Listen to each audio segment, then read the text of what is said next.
prospect of winning a lottery excites everyone. But here's a fun fact. 1 in 3 lottery winners go broke. It sounds disheartening, but it is true.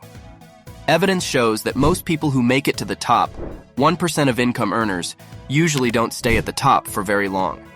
Studies found that instead of getting people out of financial trouble, winning the lottery got people into more trouble, since bankruptcy rates soared for lottery winners 3 to 5 years after winning. You might be surprised at the ways some people have taken a roller coaster ride from rags to riches and back.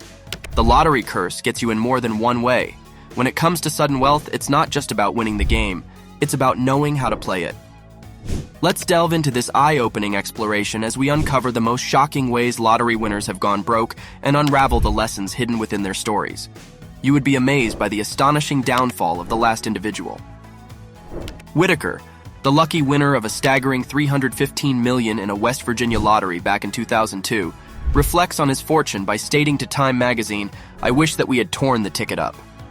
Despite his initial excitement and grand plans for the money, Whitaker's journey took an unexpected turn. However, amidst the ups and downs, he managed to contribute a significant portion of his winnings to deserving causes. Whitaker's donated 10% of his winnings, amounting to $31.5 million, to various Christian charities and churches. Additionally, he established a charitable foundation with a dedicated sum of $14 million. Succumbing to the allure of luxury and extravagance, he decided to splurge on a Lamborghini. He took an unconventional approach to sharing his fortune with others. Whitaker drove around his neighborhood, playfully tossing cash out of his car window. While this may have seemed like a whimsical gesture at the time, it ultimately proved to be a misstep. Tragically, Whitaker's life took a series of devastating turns following his lottery win. His daughter and granddaughter both fell victim to drug overdoses. The weight of these losses was compounded when just 8 months after winning the lottery, Whitaker was robbed of $545,000. Whitaker's financial situation deteriorated rapidly. By 2007, he had squandered away all his winnings and found himself back where he started. The allure of material possessions, combined with unforeseen tragedies and unfortunate circumstances, led to the dissipation of his once vast fortune. In retrospect, Whitaker's story is a cautionary tale about the complexities and challenges that can arise from sudden wealth. In 1988, William won $16.2 million in the Pennsylvania lottery, but he had a debt of $1 million in the same year. Post said he wished he never won the lottery as it became a nightmare for him. As if financial troubles weren't enough, William's life took a twisted turn when his own brother was arrested for allegedly plotting to hire a hitman to end William's life. At the same time, William's ex-girlfriend sued him for a third of his winnings. According to the Washington Post, William sank into debt after sinking money into family businesses. He spent his time in jail after he fired a gun into the head of a bill collector. Until his death in 2006, Bud lived quietly with $450 per month in food stamps. It's a stark contrast to the dreams of wealth and luxury that winning the lottery initially promised him. Life has a funny way of playing tricks on us, doesn't it? A single mother, Tirabassi, cashed a check for more than 10 million Canadian dollars from the Ontario Lottery and Gaming Corp. in 2004. Tirabassi spent her winnings on fancy cars, big houses, designer clothes, exotic trips, lavish parties, handouts to family, and friends' loans.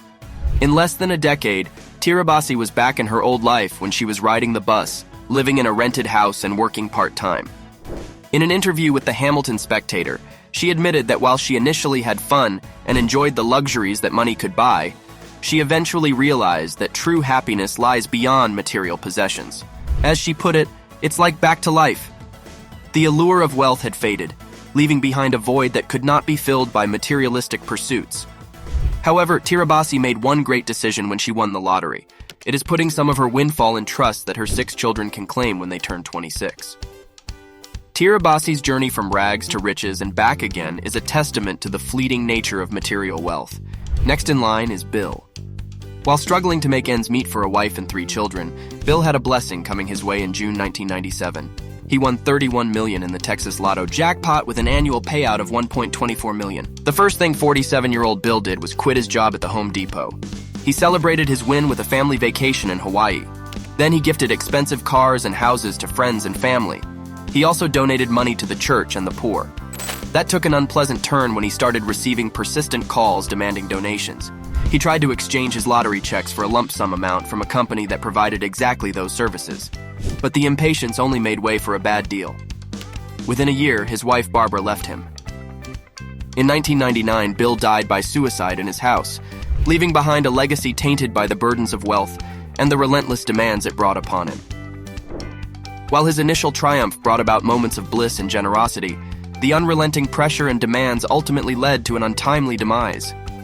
In November 2002, 19-year-old binman Carol won €9,736 in the national lottery in November 2002. The young lad could not even open a bank account because of his criminal record. Managing finances was a whole new challenge for him. Being a devout Rangers fan, he invested £1 million through Rangers Financial Management.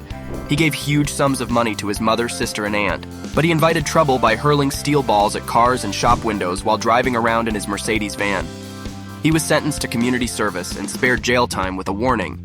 He soon squandered away money on drugs, partying, jewelry, and cars, all the while getting into trouble for various types of offenses. Carol's life kept taking wild turns, with his family being blackmailed for money and his pet Rottweilers being found dead on the property.